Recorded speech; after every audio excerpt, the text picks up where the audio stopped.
The harbor smells like sulfur. That's the first thing. Not overwhelming, just present. The way a gas burner smells when you've left it on too long. You stop noticing it after about 10 minutes, which is probably not a great sign. But I've been diving Deception Island's caldera for 3 field seasons now, and I haven't died yet. So I figure that's the baseline for acceptable. I went in alone. That part was fine. Sawyer had the support vessel running a passive acoustic survey around the northern coastline, which was a legitimate use of the day. And I had an array deployment that needed exactly 1 person, and a lot of patience. The plan was clean. 11 hours before the vessel came back around, 3 of those on their array, the rest on surface documentation. I'd done it before. I'd done it in worse water. I hit the surface around 7:40 in the morning and let myself drop. The visibility was good. Better than good, actually. I'd been down here when you couldn't see your hands at arm's length. Silt kicked up from the floor, particles everywhere. The water, this brown-gray murk that makes you feel like you're diving inside a cloud. This wasn't that. The geothermal activity keeps the harbor water warm, relative to the straight outside. And when the vents are running clean and the wind stays down, the column clears out. That morning, the column was clear. Maybe 25, 28 meters of visibility before it started to get blue and vague at the edges. I could see the roof from about 12 meters down. The HMS Protector Station isn't on most maps anymore. The British Antarctic Survey decommissioned the sonar monitoring outpost sometime in the late 90s. And between the harbor flooding cycles and the sediment accumulation, most of the structure is buried. What's left, visible, is the northeast corner of the roof and part of what used to be the antenna housing, which now looks like a rusted metal hump sticking up from the harbor floor. I documented it twice before. It's not structurally interesting. It's interesting because of what the monitoring station used to track, which is infrasound propagation through the thermocline. And the fact that I was now doing a version of the same work with better equipment, which felt like something, though I couldn't tell you exactly what. I dropped the first calibration marker at 9 meters, checked the recorder on my forearm rig, running. It always runs. I started it before I hit the water, which is habit, not planning. Half my field recordings are just me breathing through a regulator and the sound of the harbor doing nothing. The other half have data in them. I keep everything because you never know, which is what I tell myself. And also because I'm a little compulsive about it, which is the more honest answer. The hydrophone array deployment is not exciting work. You're placing calibration markers at specific depths and lateral positions according to the grid, clipping them to a weighted line, checking tension, moving on. The markers are bright yellow, which is a practical choice and also means you spend a dive looking like you're decorating something. Each one has a transponder. The transponders talk to each other and to the surface unit, and the surface unit logs the acoustic response data. And eventually, you have a propagation map of how sound moves through the water column at this location. Then, you compare it to the previous maps. And then you write a paper that approximately 11 people will read. That is the job. I got the first 3 markers down in about 40 minutes, which was on pace. The water temperature was running warmer than my last deployment, probably 2 degrees Celsius above the previous baseline. I noted it. The geothermal activity under the harbor floor fluctuates seasonally and it affects the thermocline depth, which affects propagation, which is the whole reason I keep coming back here. The floor vents were doing something that morning. You could see the shimmer off them from above, the faint wavering where the heated water was rising and mixing. It looked a little like heat off summer asphalt, but I'm not supposed to say that, so forget I said it. By the time I had the full array down, I was at about 2 hours and 50 minutes, under the 3-hour mark. Everything was reading with intolerance. I did a slow pass along the line to check marker positioning, ran the depths check twice, and then I had a little time before I needed to start the ascent. That's when I went a bit further along the floor to look at the station roof. I do this every time, not for any documented reason, it's just habit. The sediment around the northeast corner had shifted since my last visit. That happens. The harbor floor moves constantly. Small increments, the vents disturbing the silt, the pressure cycling. There was more of the roof visible now, maybe an additional meter of surface cleared off, and the sediment line had pulled back to the south. It exposed more of the floor in that area, a wider patch of it. The bones were on that patch. I stopped, just stopped moving and hovered there. They were whale bones, large ones, vertebrae and some rib sections.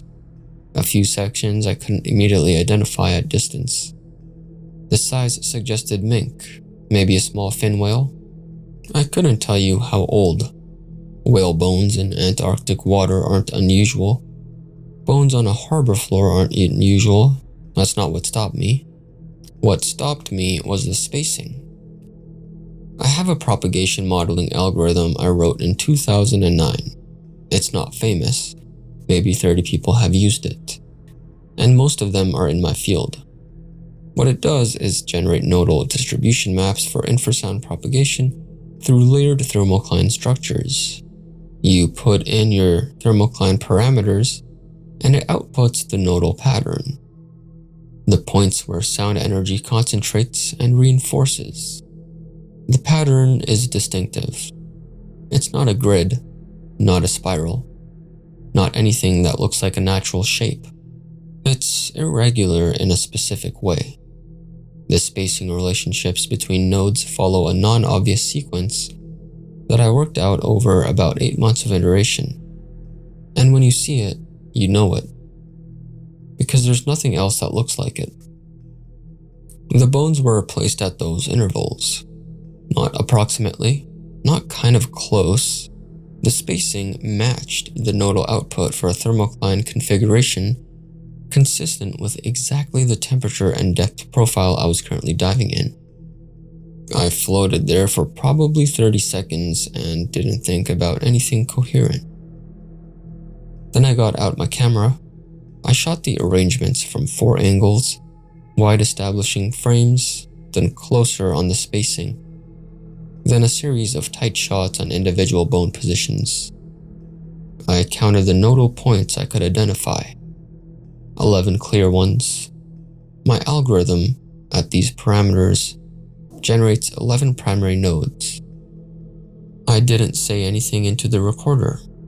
I noticed that I wasn't saying anything, and I kept not saying it. I finished the camera work, put the camera back on my hip clip, and did one more slow pass over the arrangement. Not touching anything, just looking. The bones were partially settled into the sediment, which meant they hadn't been placed recently, or at least not in the last few weeks. Some of them had growth on them. Bryozone, I thought, maybe some encrusting algae, though I'm not a marine biologist and I could be wrong about that. The point is, they look like they've been there for a while. I thought about the station roof behind me, the sonar monitoring station that used to track infrasound propagation through the thermocline, the one that had been sitting under this harbor for 25 years.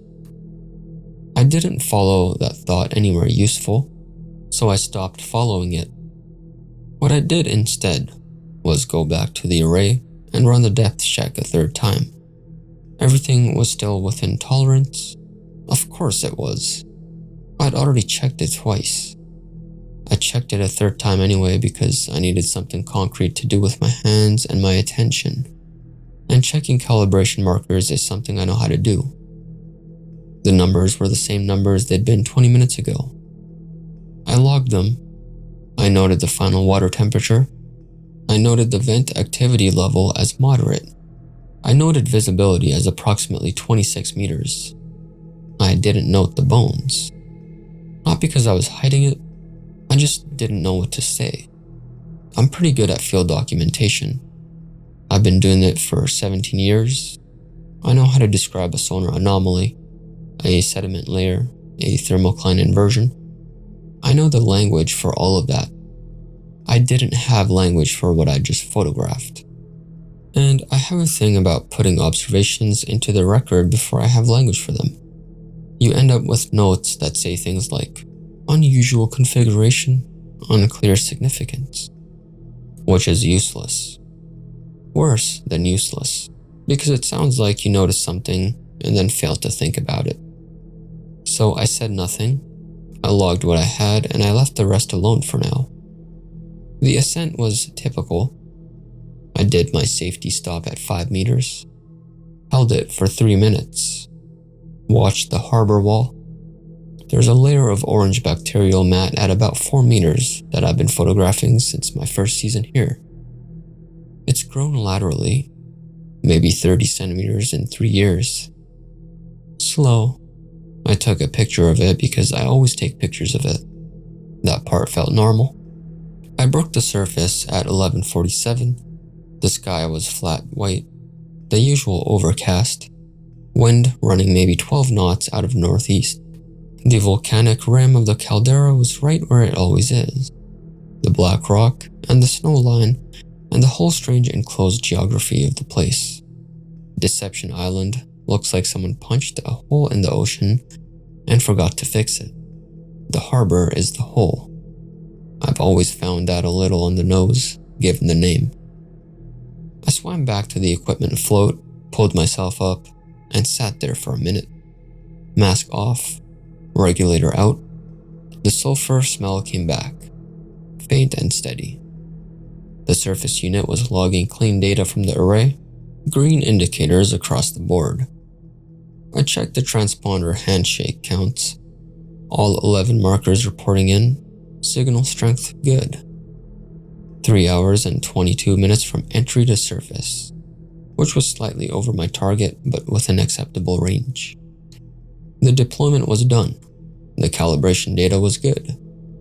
I opened my field recorder and looked at the timestamp on the last verbal log entry.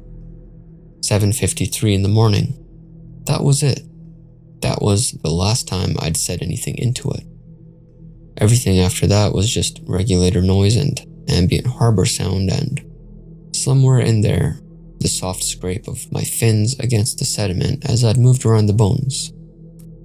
I set the recorder down on the float next to me and looked out at the harbor. The water was very still near the center. You could see the shimmer lines from the vents under the surface, rising and spreading. 7 hours and change until Sawyer came back. I started writing up the surface documentation. The eastern wall of the HMS Protector Station is the section that took the most damage from the 67 eruption. The surveys I had, British Antarctic Survey documentation from 1999, a German team's photographic record from 2003, and my own 2 previous passes, all showed the same thing.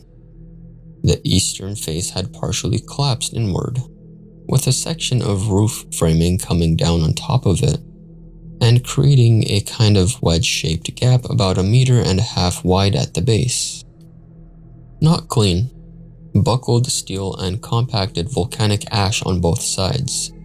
The kind of gap you'd look at and think, okay, probably not. I'd thought probably not both times before. I was documenting the exterior. I didn't need to go in. That was how I'd framed it. This time, I swam up to the gap and stopped.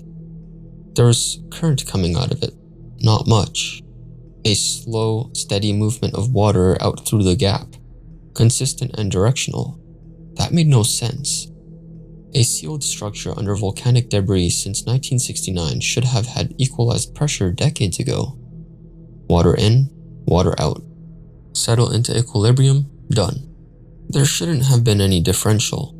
There definitely shouldn't have been outflow. I hovered there for probably 20 seconds, then I angled in. The gap was tighter than I'd expected. I had to go sideways, pull my right arm in, keep the camera tucked. The buckled framing scraped my tank once and I stopped. Repositioned, kept going. The current was stronger inside the gap, which is backwards from how that should work. I noted it into the recorder, pressure differential, eastern breach, outflow approximately 0.3 knots. Inconsistent with sealed structure equilibrium. Professional language, calm voice. I'm good at that part. The outer chamber was exactly what the survey said it would be. Buckled steel framing, some of it folded at angles that made it look intentional, like someone had planned it that way. Equipment housings along the south wall, all of them crushed or cracked. Contents long since gone to corrosion. The floor was ash, not a dusting of it, actual compacted drifts of volcanic ash. The fine gray stuff that the 67 eruption had pushed through every available gap before the structure sealed. It was banked up against the walls in places, maybe 30 centimeters deep at the corners. Everything was the color of old concrete. I photographed it all, wide establishing frames first, then working closer. I narrated each shot. Northeast corner, structural framing intact above drift line, possible residual equipment housing beneath ash accumulation, no evidence of each shot, one thing at a time. The recorder ran and I kept my voice level and I moved through the outer chamber the way I'd move through any documentation dive, which is to say slowly and in a pattern. It took maybe 25 minutes. Nothing in the outer chamber was surprising. Nothing was wrong. It was a ruined room in a decommissioned station that had been sitting on the floor of a volcanic caldera for 60 years, and it looked exactly like that. There was a doorway in the interior wall. The door itself was gone, torn off at the hinges at some point, probably during the eruption. The frame was intact. Beyond it was dark. My dive light picked up another room, larger than the outer chamber, and I could see the back wall was lined with equipment racks. The current was coming from in there. I went through the doorway and stopped on the other side. The first thing I noticed was that my mask didn't fog. That sounds minor, but it's not minor. Underwater, when you move from one water mass into another with different temperature or dissolved gas content, you get micro-condensation effects. Your mask fogs slightly, clears, fogs again. It's barely perceptible, but I've been doing this long enough that I notice it automatically. The same way you notice when a room smells different from the hallway outside it. Moving through the doorway, I should have gotten some version of that. I didn't, because I wasn't moving through water anymore. The interior chamber was dry. I stood there for a second. I actually put my foot down on the floor, which I hadn't done in the outer chamber, and felt it make contact with something solid. The ash surface. My fin pressed into it and left a print. I was standing, underwater, in a dry room. I took my regulator out of my mouth. I don't know why I did that. Reflex maybe. I breathed in. The air was warm, slightly sulfurous, geothermal off-gassing, recognizable if you've spent time near active vent systems, dry and pressurized and warm, and it had been here, sealed in by whatever geological accident had kept the gas seeping in at exactly the rate needed to maintain the pocket for 60 years. I stood there, breathing it, and looked at the room. The equipment racks along the far wall were reel-to-reel recording banks. Analog, 8 of them, floor to ceiling, in 2 rows of 4. The British Antarctic Survey had installed them in the late 50s to log continuous acoustic data, and for sound propagation patterns through the thermocline, which is exactly what the station had been built to track. When the eruption hit in '67, the last technician on site had apparently evacuated without securing the equipment. The historical record on that was thin. There had been a lot of chaos. The reels were turning. Not all of them. 6 of the 8 units. Slow, steady rotation. The take-up reels pulling the tape across the heads in the same continuous loop they'd been running since whenever the last technician had last touched them. The motion was so slow I almost missed it. I stood there with my regulator hanging from my hand and watched the tape move, and didn't say anything for a while. The station's original copper ground loops ran the full perimeter of the structure. Installation for that era, grounding against electrical surge, lightning protection for surface antenna equipment.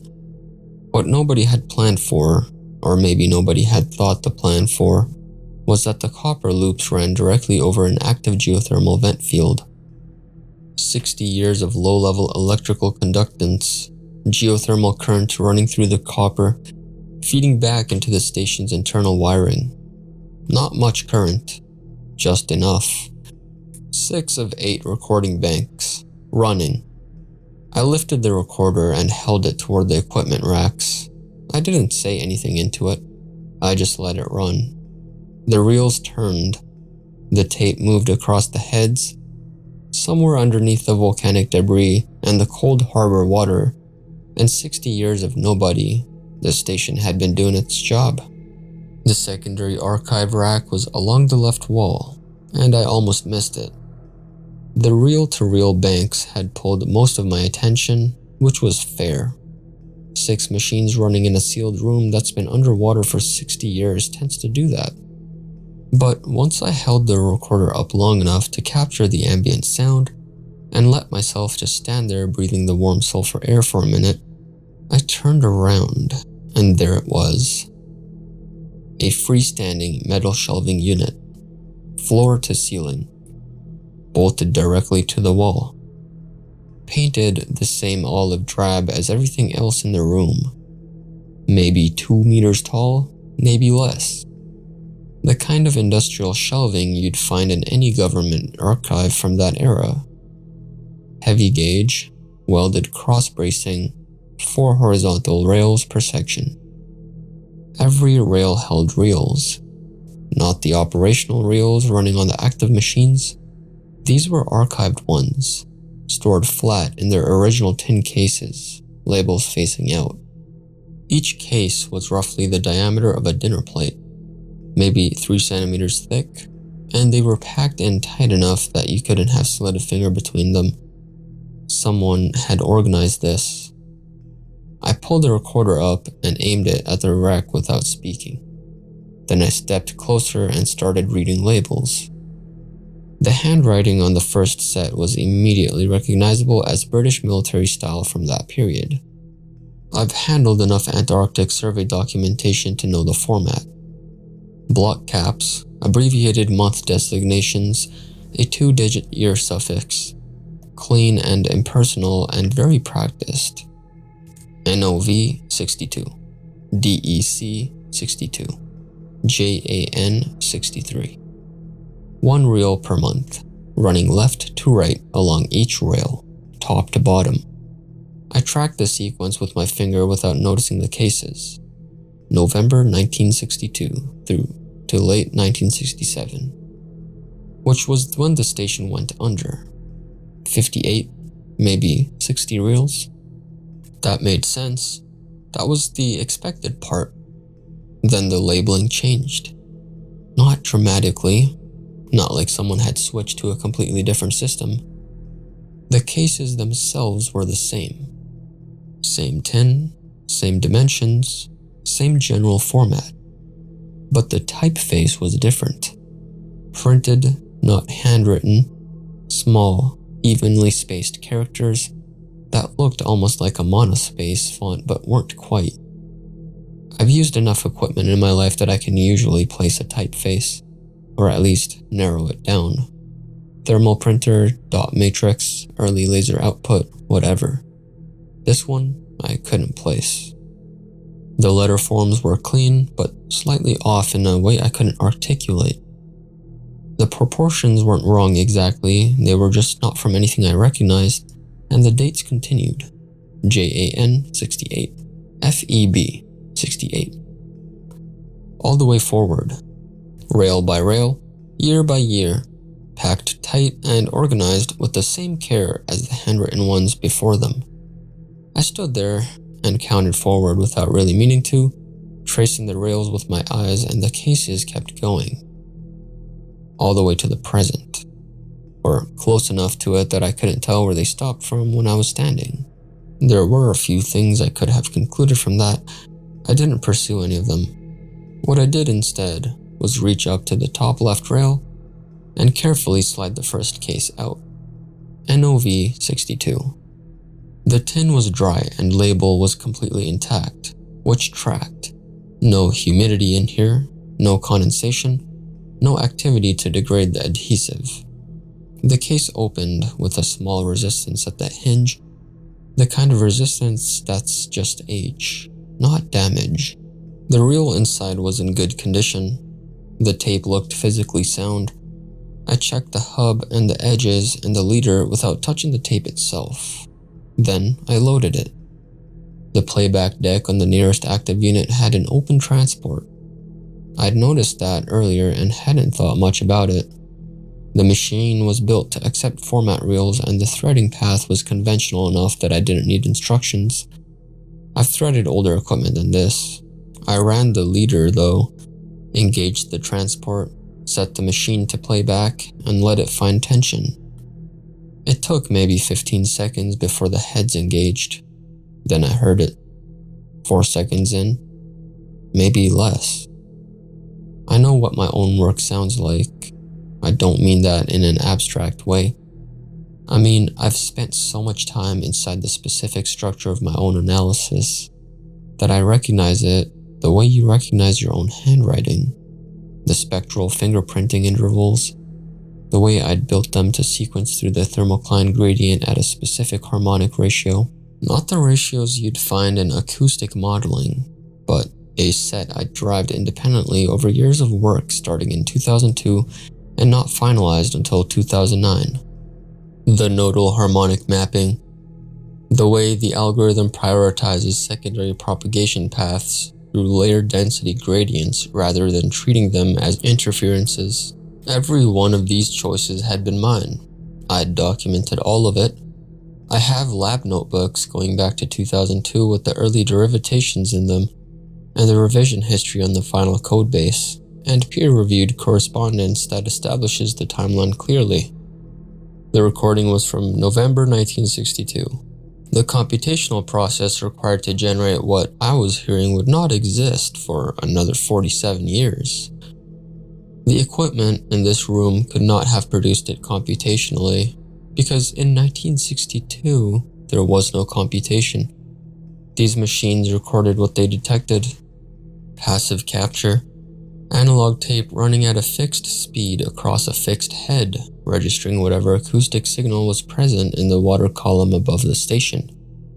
They did not generate or model anything, they just listened.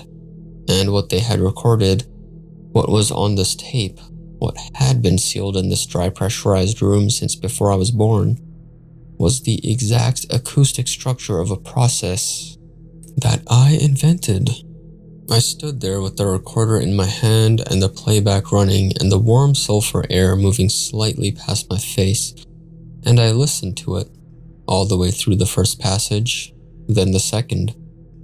The ratio were exact, not close, not suggestive, exact. That part I kept coming back to, the exactness.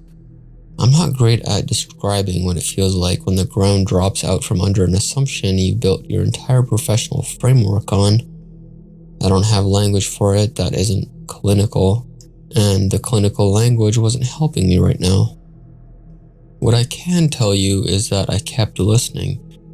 I didn't stop the playback, I didn't pull the recorder back or turn it off or do anything except stand on the ash floor in the dry air and let the tape run.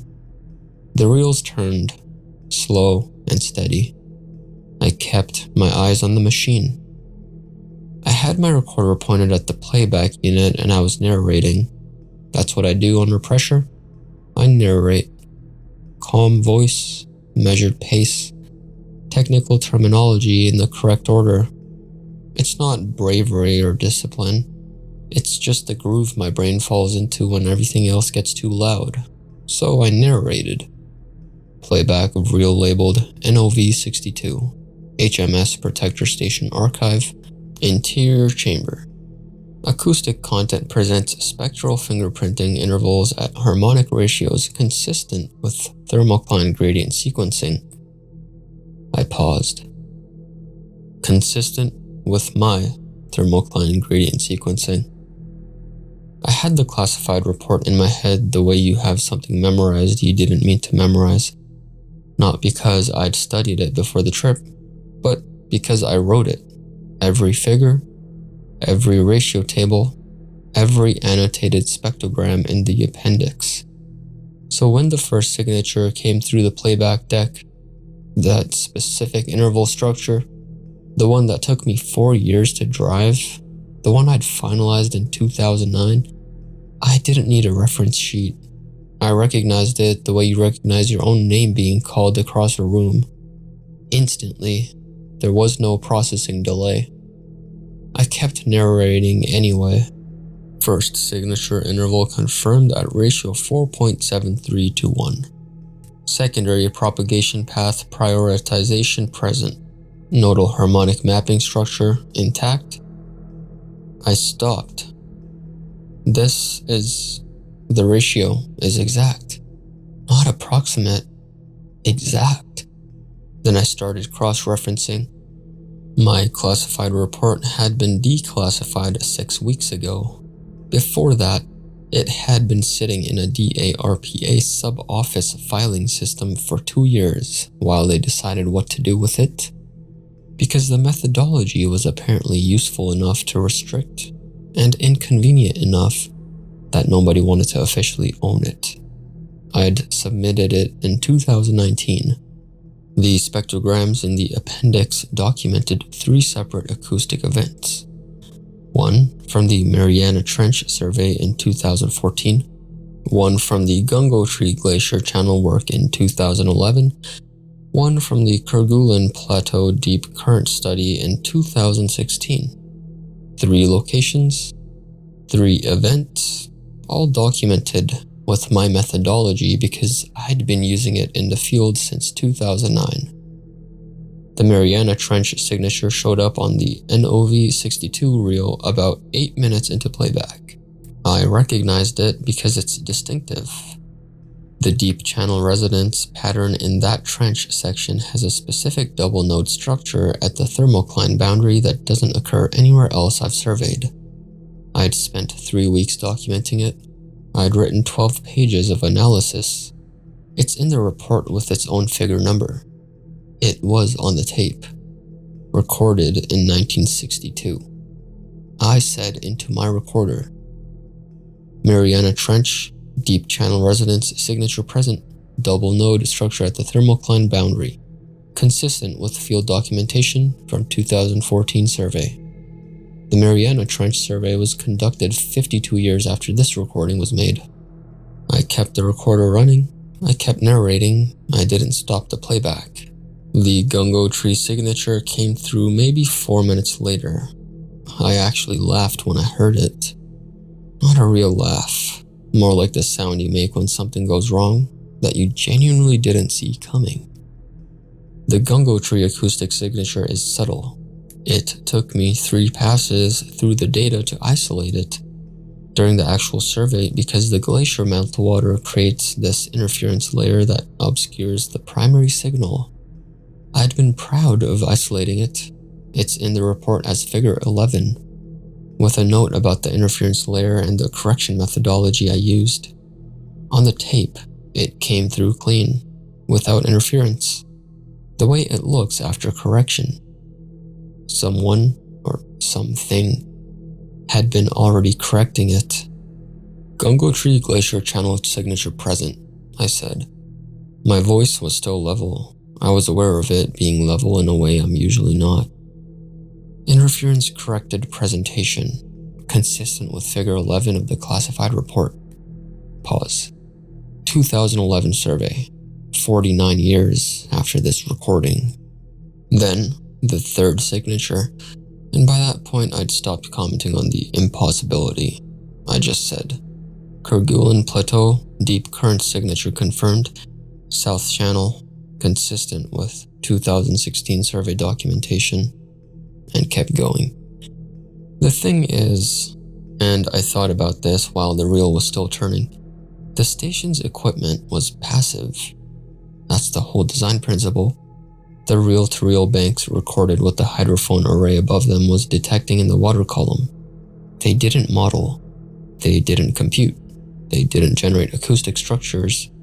They captured them. So whatever's on this tape isn't a simulation or a reconstruction. It's a recording of something that was actually present in the water column above this station in November of 1962. Something in the water column that sounded exactly like my methodology applied to events that hadn't happened yet. I pulled the NOV62 reel and loaded DEC62. Same signatures, different sequencing. I narrated. I loaded JAN63. I narrated.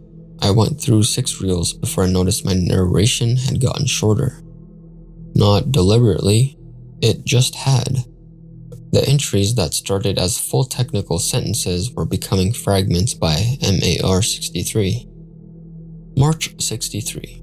Same interval structure, Mariana present, Kerguelen variant, south-southeast, consistent with the 2016 data, corrected. APR 63, April, Gangotri interference layer again, pre-corrected, nodal mapping identical, MAY 63, May 63, all 3 signatures exact. I noticed I was doing it and I tried to stop, went back to full sentences for JUN 63. By then, I stopped. I had said consistent with 11 times in the last 20 minutes, and it wasn't getting more accurate. The ratios are identical to those in the classified report. I developed those ratios. The report was classified until 6 weeks ago. No one else uses this methodology. No one else could read those recordings. Pause. I don't know what that means. I'm going to keep going. JUL 63 came out as July, present, all 3, exact. That was it. That was my full entry. I kept pulling reels. I kept loading them. I kept getting shorter. By the time I hit late 64, I was barely narrating at all. Just confirming what I already knew was there, because it was always there.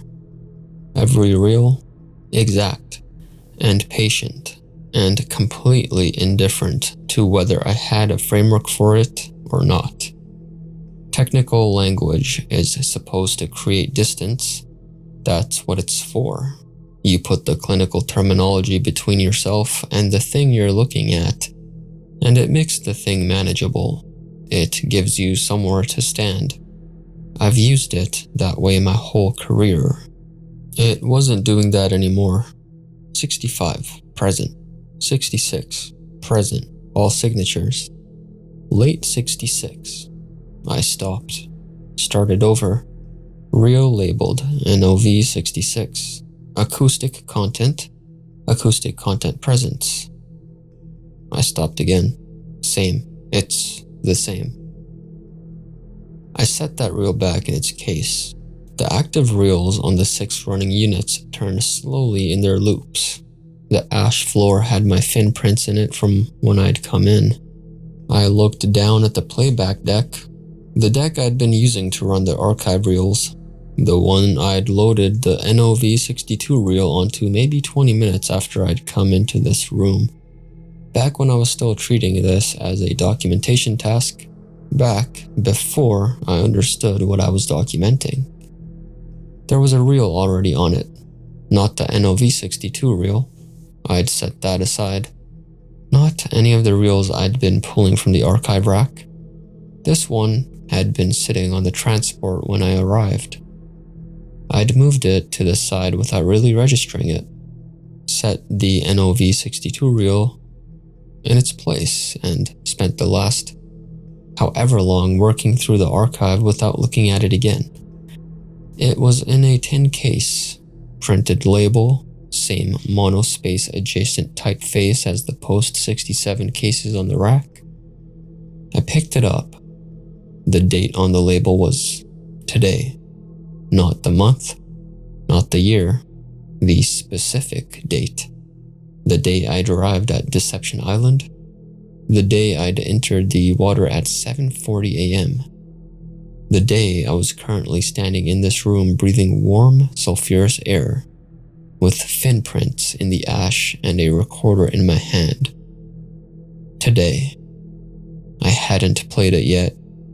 I stopped mid-sentence. I don't remember what I was saying. Something about the label typeface, I think. Something about how the proportions were slightly off in a way I couldn't quantify. Doesn't matter. The sentence just stopped and I didn't start another one, and that was it. The recorder was still running. I could hear the geothermal hum.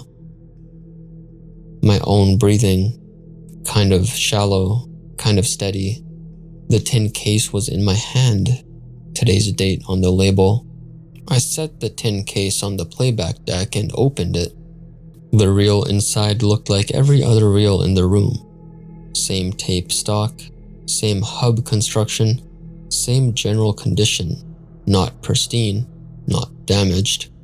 The leader was in good shape. I checked the edges and the hub the same way I'd checked every other one, and then I threaded it through the conventional path on the open transport deck, the one that still had the NOV62 reel set to the side. I engaged the transport, waited for tension. The heads engaged after about 12 seconds. I didn't pick up the recorder to narrate. I just held it at my side and let it run ambient while the tape played. The first thing I heard was the geothermal noise. Same sulfur hum I'd been breathing for the last however many hours, recorded through hydrophones positioned somewhere in the harbor above. I recognized the first signature inside 40 seconds. It was the caldera, the inner harbor. I'd been running surveys here for 3 field seasons, and I knew the acoustic profile of this specific geological basin the way you know a voice. The low resonant frequency of the volcanic basin walls, the specific interference pattern from the geothermal vent cluster on the northeastern floor, the thermocline behavior in a caldera with that particular depth to diameter ratio. I knew this place. But the signature was wrong. Not wrong like corrupted or degraded. Wrong like something had happened to it that hadn't happened yet. The resonance was shifted. The interference pattern had a secondary node that didn't exist in any of my prior survey data. Not from this season. Not from either of the previous 2. The node was clean, well-defined, not an artifact. It sat at a position in the frequency distribution that would make sense if there had been a significant seismic event, localized, shallow, consistent with the volcanic system, doing something it hadn't done in at least 3 years I'd been documenting it. I stood there and listened to the future acoustic profile of a place I was currently standing under. That part I couldn't do anything with, so I just let it run. The second signature came in around 11 minutes into the tape, It took me longer to identify because I wasn't expecting it, and because the Weddell Sea isn't somewhere I've worked extensively. I've seen the data, I know the published survey records. I know what an acoustic source looks like at depth, the specific harmonic decay pattern that distinguishes living from geological, the way a living thing moves. 6,200 meters. That depth in the Weddell Sea puts you in the deep abyss south of the South Sandwich Trench, below the deepest tier of the current survey grid. I knew of one proposed survey that might reach that depth in the basin, a joint German and Australian effort that was still in the planning stages as of when I'd left for this trip. 3 years out, minimum, assuming funding held and logistics cooperated. No vessel had been to that location at that depth. Whatever was down there had not been documented. The tape had it. The signature was clear, not ambiguous, not something I'd need to run analysis on to confirm. Something was there, at depth, and whatever it was, moved sound through the water in a way that was identifiably alive, and identifiably not any cataloged species I could place. It was something the tape knew about, and I didn't. I listened to that for a while. Then it shifted into other content I recognized less. Frequency bands I'd need equipment to characterize properly, and I let that run too.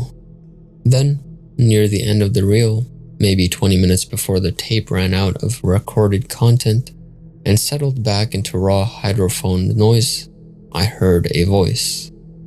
It was reading coordinates, slowly, clearly, the way you read something aloud when you want to make sure the numbers are captured accurately.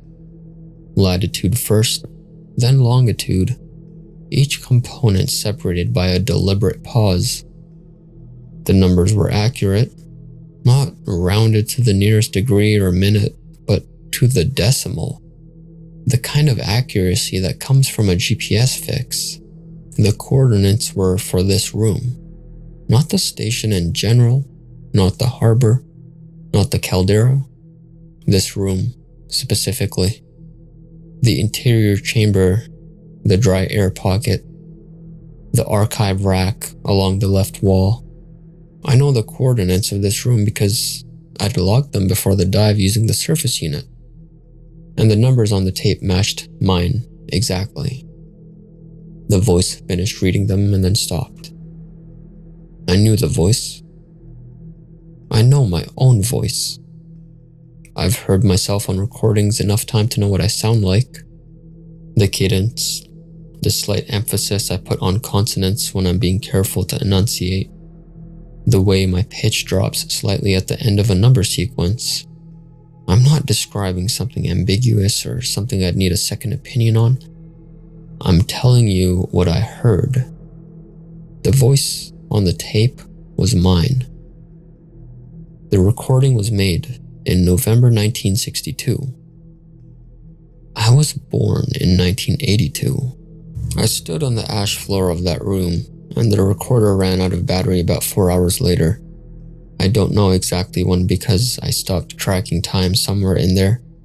The geothermal hum continued after the reel finished playing, and after the recorder died, Sawyer found the recorder on the ash floor of the interior chamber. He'd gotten back to the equipment float a little after 6 p.m. and found it empty. My gear gone, the surface logging unit still running green across all 11 transponders. He told me later he'd figured I'd gone back in for additional documentation. Sawyer is not someone who invents problems, which is one of the reasons I like working with him. He'd pulled on his dive gear, gone in, followed the line of calibration markers to orient himself, located the station gap in the eastern wall, and entered the way I had. He found the recorder on the floor of the interior chamber. He found my fin print in the ash. He found the open tin cases and the reels on the playback deck and the 6 machines still running in the archive rack.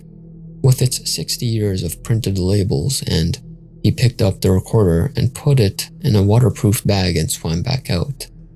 He didn't touch anything else. "Array's good," he said when I was back on the vessel and we were both drinking coffee from the thermos he'd brought from the galley. "All 11, clean signal." "Yeah," I said. "I know." He nodded. He didn't ask about the station. I didn't offer anything. That was fine. The recovered audio was 11 hours and some minutes of my own narration, followed by the geothermal hum of the chamber, followed by whatever was on that final reel, then silence when the battery died. Sawyer had charged the recorder overnight and handed it back to me the next morning without comment. I didn't listen to it again. I wrote up the array deployment in the surface documentation that afternoon. All 11 transponders, depth checks, temperature logs, vent activity rated moderate, visibility approximately 26 meters, clean, complete, accurate. Everything that was supposed to be in the record was in the record. The bones outside the station were not in the record. The interior chamber was not in the record. The archive rack was not in the record. And the reel with today's date was not in the record.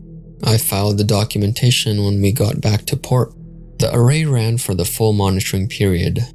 8 months later, it detected a seismic event in the inner harbor caldera, a localized shallow shift in the volcanic system, secondary node, well defined, sitting exactly where the tape had said it would sit.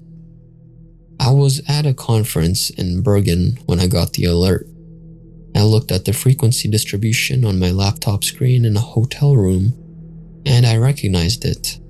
And I closed the laptop, went back down to the hotel bar, and sat there for a while.